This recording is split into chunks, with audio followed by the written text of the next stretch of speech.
Bismillahirrahmanirrahim. Pertanyaan berikutnya, Ustadz, anak saya seorang remaja perempuan. Saya mengajari anak saya untuk tidak berkhalwat atau berchatting ria dengan lawan jenis. Tapi saya juga khawatir dengan jodoh anak saya, karena dengan begitu anak saya jadi tidak punya teman lelaki. Bagaimana cara agar anak mendapat jodoh tapi tidak perlu berkhalwat? Masya Allah jamaah. Iya, ini kekhawatiran orang tua ya. Karena sebagian orang tua berpikir mereka yang dapat jodoh itu perempuan itu nyari jodohnya. Jadi perempuan itu kalau punya kawan laki-laki jadi ada jodohnya tuh.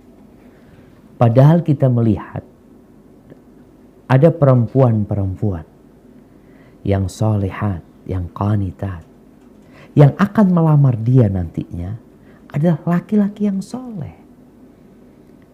Ketika perempuan ini suka berkholwat dengan laki-laki, berduaan sama laki-laki, dia cari laki-laki mungkin di medsos, dia berhubungan sama mereka.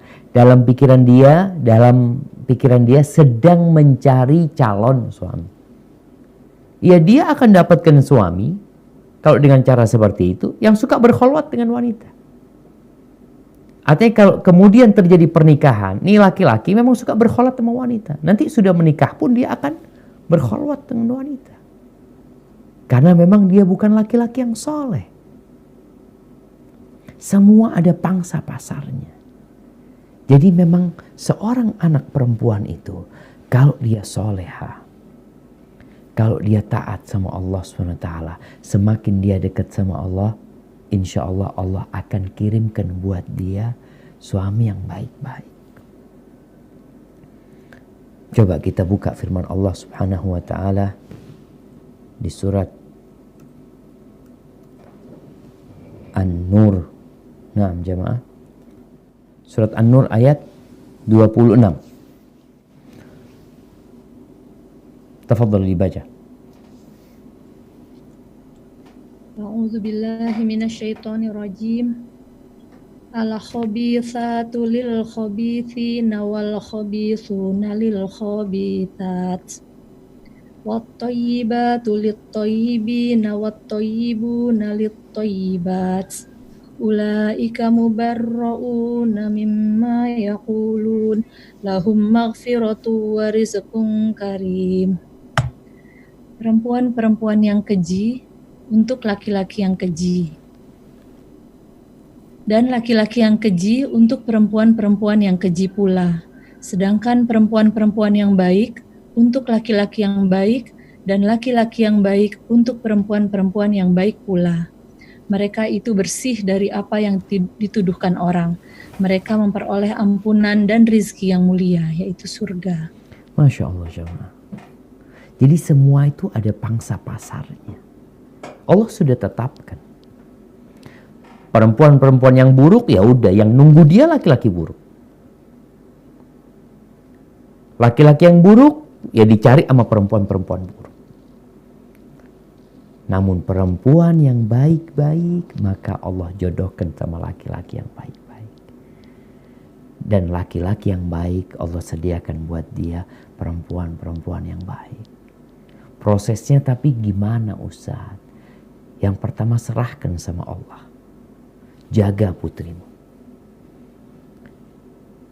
Allah Azza wa Jalla telah menetapkan jodoh seseorang sebelum dia lahir ke muka bumi ini. Ya, ana menikah dengan istri ana yang gak kenal sama dia. Dan kejadian seperti itu juga dengan kakak ana, dengan adik ana. Mereka tidak saling menjalin hubungan via medsos atau gimana kemudian baru menuju ke pernikahan. Enggak. Tapi jadilah orang baik. Allah kirimkan orang baik.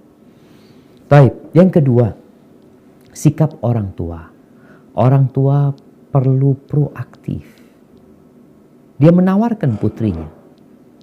Kepada siapa? Kepada sohib-sohibnya. Dia punya kawan-kawan yang insya Allah hubungan baik di antara mereka. Putriku kayaknya udah siap nikah nih, siapa yang mau nikah? Dia udah hafal alhamdulillah umpamanya 5 juz, 7 juz. Kalau ada yang mau ngeliat. Di situ proses nanti cari orang yang memang serius mau menikah. Jadi ada laki-laki yang memang mau menikah. Banyak pemuda-pemuda itu yang sedang menunggu umur untuk menikah. Dengan siapa? Dengan perempuan yang baik-baik. Sampai ada cerita nih. Ini cerita di Arab sana. Ada seorang perempuan udah punya suami. Akhirnya nih laki-laki godain dia via telepon macam-macam. Sampai akhirnya berpisah sama suaminya. Nih perempuan berpisah sama suaminya. Lalu dia menagih janji laki-laki tersebut. Engkau katanya aku sudah pisah nih. Gimana? Kapan kita menikah? Kata dia. Apa kata laki-laki tersebut? Kalau aku mau nikah, gak mungkin aku cari perempuan kayak engkau. Yang berkhianat sama suaminya. Aku akan cari perempuan baik-baik, kata dia. Laki-laki pun gak kepingin sebenarnya dapat perempuan yang buruk. Sedangkan perempuan yang dia hubungin kadang-kala hanya sekedar untuk ya senang-senang aja. Tapi kalau untuk membangun rumah tangga, kadang-kala laki-laki berpikir untuk dapat perempuan yang baik-baik. Maka nasihat ana, buat perempuan jangan takut. Kadang-kala karena dia pakai kerudung panjang, ada orang mengatakan, siapa yang mau sama engkau, Nduk? Nantinya, Nduk, subhanallah. Aku mau lama laki-laki yang mau dengan aku seperti ini, Bu. Gitu loh. Karena kalau tidak, akan ribut terus sama suaminya. Hadza wallahu a'lam bishawab.